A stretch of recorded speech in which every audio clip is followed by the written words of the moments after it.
जय हिंद मेरे प्यारे मित्रों। मैं सुमित सिंह और आप सभी लोगों का अपने चैनल पर EWS पे स्वागत करता हूं। मैं उम्मीद करता हूं कि आप लोग काफ़ी बेहतर होंगे, अच्छे होंगे, ज़बरदस्त मस्त होंगे और आपकी जो तैयारी होगी काफ़ी बेहतर चल रही होगी।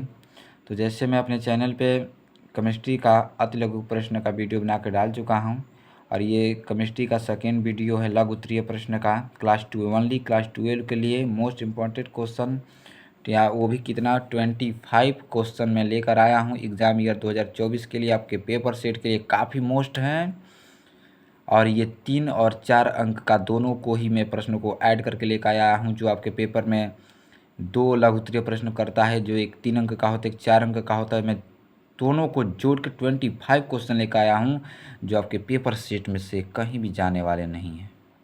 इन तो इन रहेगा तो रहेगा। तो चलिए बिना समय लिए हुए हम अपने प्रश्नों पे चर्चा करते हैं और आपको और मैं एक चीज़ बता देना चाहता हूँ कि आपको समझ में आता है तो इसको आप सॉल्व करके भेजिएगा। और पूरा प्रश्न देखने के लिए आप वीडियो में एंड तक बने रहिए और देखिए। अगर पसंद आता है तो लाइक कीजिएगा, चैनल को सब्सक्राइब कीजिएगा और शेयर कीजिएगा। बिना समय लिए हुए कर दीजिएगा, ठीक है, जैसे हम नहीं ले रहे हैं आपके लिए। तो चलिए फिर से आपके हमने थीम पे चलते हैं। पहला प्रश्न हमारा है फ्रैंकल दोष एवं सटीक दोष क्या है। यानी पहले दोष क्या, उदाहरण से समझाइए। यानी फ्रैंकल दोष और सटीक दोष क्या है इसके बारे में लिखिए। उसके बाद एक एक उदाहरण देके आपको बताना है, समझाना है, ठीक है। उसके बाद देखिए न्यूमेरिकल पे ज़्यादा फोकस करना है आपको, केमिस्ट्री के न्यूमेरिकल पे। केमिस्ट्री का न्यूमेरिकल आपका पीछा छोड़ने वाला नहीं है, तो इसलिए मैं आपको बार बार यही कहूँगा कि केमिस्ट्री का न्यूमेरिकल आप बहुत अच्छे से पढ़िएगा, थ्योरी से बेहतर उससे पढ़िएगा ताकि आपका एक भी नंबर मिस्टेक ना हो। क्योंकि जो न्यूमेरिकल होता है वो काफ़ी मतलब स्ट्रॉन्ग पूछता है, काफ़ी डिफ़िकल्ट पूछता है, तो इसलिए मैं आपको पहले ही सजेस्ट कर दे रहा हूँ। तो दूसरा प्रश्न हमारा है 293 के पर जल का वाष्प दाब 17.535 mmHg है। यदि 25 ग्राम ग्लूकोज को 450 ग्राम जल में घोले तो 293 के पर जल का वाष्प दाब परिकलित कीजिए। यानी कितने पे 293 का जल के वाष्प का दाब परिकलित करना है। तीसरा प्रश्न हमारा है जल में एथिल एल्कोहल का 1 बिलियन भार अनुसार 46% है। बिलियन में एथिल एल्कोहल तथा जल के मोल प्रभाज की गणना कीजिए। उसके बाद है मानक इलेक्ट्रोड विभव क्या है। यानी मानक इलेक्ट्रोड विभव क्या है। और पांचवा प्रश्न हमारा है अभिक्रिया संभव है या नहीं। यानी 2 फेज आपको दिया रहेगा इसमें आपके पेपर में, उसमें आपको एक चीज़ समझना है कि आपको यस और नो में जवाब देना है। जैसे Fe को गर्म भाप के साथ गर्म करते हैं। सेकेंड पूछ रहा है Cu को HCl अम्ल में रखते हैं। तो कह रहा है कि अभिक्रिया संभव है या नहीं, इसमें अभिक्रिया हो सकता है कि नहीं हो सकता है, यही चीज़ आपसे पूछ रहा है। 6 नंबर है आपका प्रबल तथा दुर्बल विद्युत अपघट्यों को उदाहरण द्वारा समझाइए। और उसके बाद 7वां क्वेश्चन है वैद्युत रासायनिक श्रेणी किसे कहते हैं, इनके प्रमुख लक्षण एवं उपयोग लिखिए। यानी कि पहले आपको वैद्युत रासायनिक श्रेणी किसे कहते हैं इसे लिख कर इसके प्रमुख लक्षण लिख के फिर इसको उपयोग भी लिखना है, ठीक। उसके बाद से अभिक्रिया की कोटि और आणविकता को समझे। यानी अभिक्रिया की कोटि और आणविकता दोनों को आपको बताना है। उसके बाद 9 नंबर क्वेश्चन आभासी एकाणुक अभिक्रिया को उदाहरण द्वारा समझाइए। उसके बाद से 10 नंबर है एक प्रथम कोटि की अभिक्रिया 100 सेकेंड में 50% संपन्न होती है, अभिक्रिया का वेग स्थिरांक ज्ञात कीजिए।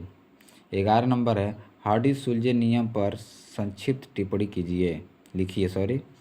और 12 नंबर है हमारा द्रव्य स्नेही और द्रव्य विरोधी कोलाइड किसे कहते हैं और किसे कहते हैं, प्रत्येक को एक एक उदाहरण सहित समझाइए। यानी प्रत्येक को एक एक उदाहरण सहित समझाना है आपको, ठीक है। ब्राउनियम गति पर एक संक्षिप्त टिप्पणी लिखिए। यानी ब्राउनियम गति जो है उस पर आपको एक संक्षिप्त टिप्पणी लिखना है। तो चलिए हम नेक्स्ट प्रश्न पे चलते हैं। और नेक्स्ट प्रश्न पे जाने से पहले मैं आपसे रिक्वेस्ट करता हूँ कि प्लीज़ प्लीज़ प्लीज़ आप देख ही रहे हैं बाकी क्या बोलना है। और हम चलते हैं 14 नंबर प्रश्न पे। 14 नंबर प्रश्न हमारा है, यौगिक बनाने की विधि लिखिए एवं समीकरण भी लिखिए। यौगिक बनाने की विधि और समीकरण आपको लिखना है। पहला है इसमें सोडियम थायोसल्फेट और दूसरा है फास्फोरस ट्राइक्लोराइड। ठीक है, इन दोनों का बताना है। और 15 नंबर क्वेश्चन है, हैबर विधि द्वारा अमोनिया के औद्योगिक निर्माण विधि का सचित्र वर्णन किया। यानी कि हैबर विधि का उपयोग करके अमोनिया का सचित्र वर्णन करना है प्रयोगशाला में। इसका कैसे आप बनाएंगे उस चीज़ को आपको दर्शाना है चित्र सहित। ठीक, उसके बाद संक्रमण तत्व क्या है, इनकी विशेषताओं को लिखिए। 18 नंबर है, एक दंती एवं द्विदंती लिगेंड की परिभाषा एवं उदाहरण दीजिए। और 19 नंबर है, वर्नर सिद्धांत की अभिधारणा लिखिए। 20 नंबर है, निम्नलिखित पर टिप्पणी लिखिए। 20 नंबर है, निम्नलिखित पर टिप्पणी लिखिए। जैसे में रायमंड टिमी ने अभिक्रिया पर टिप्पणी लिख सकते हैं, बुटाज फिटिंग अभिक्रिया पर टिप्पणी लिख सकते हैं। ऐसे रिलेटेड प्रश्न आपके एग्जाम में हर बरस आता है। ठीक है। 21 नंबर कह रहा है कि रासायनिक समीकरण लिखिए। तो जैसे में दिया है, पहला DDT, दूसरा दिया है बेंजीन और तीसरा दिया है फिनॉल। इसका रासायनिक समीकरण लिखना है आपको। और 22 नंबर हमारा है, फिनाल का लीबरमान अभिक्रिया द्वारा परिक्षरण लिखिए। उसके बाद है IUPAC नाम लिखिए। यानी IUPAC नाम लिखना है कि C6H5 और OCH2CH3, इसका IUPAC नाम लिखना है। दूसरा कह रहा है 2 मेथिल ब्यूटेन और 2 आल का, इसका आपको लिखना है। तीसरा भी प्रश्न इसमें है 3 क्लोरोमेथिन पेंटेन और 1 ऑल के बारे में आपका इसका IUPAC नाम लिखना है। ठीक है। 24 नंबर क्वेश्चन हम, ग्रिग्नार्ड अभिकर्मक से प्राथमिक एल्कोहल कैसे बनाएंगे, रासायनिक अभिक्रिया लिखिए। यानी ग्रिग्नार्ड अभिकर्मक से प्राथमिक एल्कोहल कैसे बनाएंगे, इसका रासायनिक अभिक्रिया लिख के आपको बताना है। और 25 नंबर क्वेश्चन है, प्राथमिक द्वितीयक एवं तृतीयक एल्कोहल का केवल रासायनिक समीकरण लिखिए। तो इस चीज़ को भी आपको दर्शाना है, बताना है। ठीक है। तो ये 25 क्वेश्चन आपको कैसा लगा है, अगर बेहतर लगा हो तो मैं आपसे फिर कहूँगा नहीं, आप देख ही सकते हैं कि हम आपसे क्या कहना चाहते हैं।